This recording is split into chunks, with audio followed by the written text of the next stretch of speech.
আসসালামু আলাইকুম। নকশি বর্ডার কিভাবে সেলাই করবেন সেই ভিডিও আজকে আপনাদের সাথে শেয়ার করব। অনেক আপুর অনেক প্রশ্ন থাকে, আসলে সমস্যাটা কি জানেন? আপনারা সেলাই ভালো করে খেয়াল না করেই প্রশ্নগুলো করে থাকেন। সেলাইটা ভালো করে খেয়াল করলে আপনারা নিজেরাই বুঝতে পারবেন এই সেলাইগুলো কিভাবে করতে হয়। তারপরও আমি যতটুকু সম্ভব চেষ্টা করেছি যেন আপনারা এই সেলাই সম্পর্কে ধারণা পান এবং সেলাইটা শিখতে পারেন। কাঁথা ফোর দিয়ে তৈরি নকশি সেলাই একদমই সহজ। অনেকেই বুঝতে পারেন না বলে জটিল মনে হয়। শুধু ফোরগুলো এভাবে আগে পিছিয়ে দিয়ে নিতে হবে। একটু খেয়াল করলেই আপনারা বুঝতে পারবেন আমি এখানে ফোরগুলো কিভাবে দিয়ে নিচ্ছি। এই সেলাইটা দিয়ে আপনি সব ধরনের সেলাই করে নিতে পারবেন, ফুল, পাতা, বর্ডার। যদি সেলাইটা আপনি ভালোভাবে করতে পারেন তাহলে দেখতে কিন্তু অনেক সুন্দর হয়। আর এই সেলাইয়ের জন্য এখানে আমি বিস্কিট কালার এবং ডিপ মেরুন লাল কালার সুতা মিলিয়ে 2 তার করে সুতা নিয়ে নিয়েছি।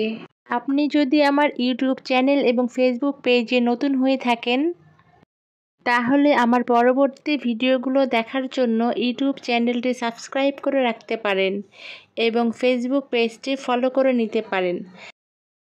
যারা এই কাজটি অলরেডি করে ফেলেছেন তাদের সবাইকে অসংখ্য ধন্যবাদ। আর যদি ভিডিওটি আপনাদের ভালো লেগে থাকে তাহলে লাইক দিতে ভুলবেন না কিন্তু। এই ডিজাইনটি আমি করছি কোরআন শরীফ কাভার বা গ্লাফের জন্য। সূর্যমুখী ফ্লাওয়ার আমি কিভাবে সেলাই করেছি পরবর্তী ভিডিওতে আপনাদের সাথে শেয়ার করব ইনশাল্লাহ। কেননা একটি ভিডিওতে যদি আমি ডিটেলস পুরো ডিজাইনটা শেয়ার করতে যাই তাহলে ভিডিওটা অনেক লম্বা হয়ে যাবে, যার জন্য পরবর্তী ভিডিওতে এই সেলাইটা আপনাদের সাথে শেয়ার করব। আমি সবচাইতে বেশি কমেন্টস যেটা পাই যে আপু আপনি ড্রয়িং করেছেন কিভাবে দেখাবেন প্লিজ।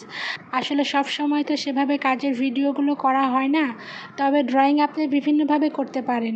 আমি এখানে কার্বন পেপার ব্যবহার করে ডিজাইনটি ড্রয়িং করে নিয়েছি। আপনারা চাইলে এখানে রুল পেন্সিল, জেল পেন বা সিগনেচার পেন ব্যবহার করেও ডিজাইনটি ড্রয়িং করে নিতে পারেন। অতিরিক্ত রৌদ্রের তাপ এবং গরমে গলা বসে আমার গলার অবস্থা তো অনেক বেশি খারাপ, যার জন্য কথা বলতে অনেক কষ্ট হচ্ছে। আর অসুস্থতার জন্যই নতুন কোনো কাজ আপনাদের সাথে শেয়ার করতেও পারিনি। যাই হোক, আমার এই কাজ আপনাদের কাছে কেমন লেগেছে তা কমেন্টসের মাধ্যমে জানিয়ে দিতে পারেন অথবা আমাদের ফেসবুক পেজে মেসেজ করতে পারেন। আমি যতটা সম্ভব রিপ্লাই করার চেষ্টা করব। আর আমি এভাবেই পুরো বর্ডার সেলাই করে নিয়েছি। এই দেখেন। ভালো থাকবেন এবং সুস্থ থাকবেন সবাই। আল্লাহ হাফেজ।